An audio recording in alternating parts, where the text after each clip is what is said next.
ఖైరతాబాద్ వినాయకుడు ఈ సంవత్సరము చాలా పెద్ద ఎత్తున ప్రపంచ రికార్డు సృష్టించడం ఈసారి 70 అడుగుల వినాయకుడు 70 సంవత్సరం ఇది.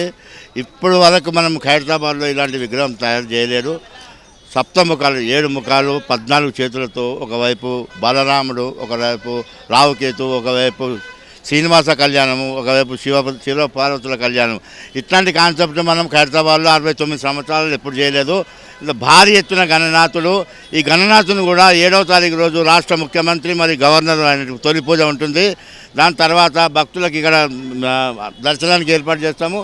ఈ సంవత్సరం బారికేటింగ్ ఎక్కువ కొడుతున్నాం, ఎందుకంటే మేము 70 సంవత్సరం కాబట్టి చాలామంది భక్తులు వస్తారని వాళ్ళకు కూడా మేము అన్ని విధాలు ఏర్పాటు చేస్తున్నాము. 7వ తారీఖు చవితి పండుగ, 17వ తారీఖున నిమజ్జనం ఉంటుందని మనం చేసుకుంటున్నాం. ఎవ్రీ ఇయర్ లాగా నిమజ్జన కార్యక్రమము పొద్దున ఉదయమే 6:30-7 గంటలకు ఇక్కడ మొదలవుతుంది. 2:30 ప్రాంతంలో మనం నిమజ్జనం చేస్తామని మనం చేసుకుంటున్నాం. చాలామంది మేము గ్యాస్ ప్రతి సంవత్సరం వచ్చేదానికన్నా రెట్టింపు భక్తులు వస్తుందని అలాంటి వాళ్ళకి కూడా మేము పోలీస్ డిపార్ట్మెంట్తో సహకారం తీసుకున్నాము. ప్రతి డిపార్ట్మెంటు R&B వాళ్ళు, పోలీస్ డిపార్ట్మెంట్, ఇరిగేషన్ వాళ్ళు, వాటర్ వర్క్స్ వాళ్ళు, ప్రతి డిపార్ట్మెంట్ మనకు సహకారం ఉంటుంది. 69 సంవత్సరాలలో ఎలాంటి ఇబ్బంది ఇక్కడ కాలేదు. ఖైరతాబాద్ గణనాథుని చాలా పవర్ఫుల్ వినాయకుడు. ఆ వినాయకుని దగ్గర ఎలాంటి అవాంఛనీయ సంఘటనలు జరగలేదు, జరగబోవు అని మేము మనం చేసుకుంటాము.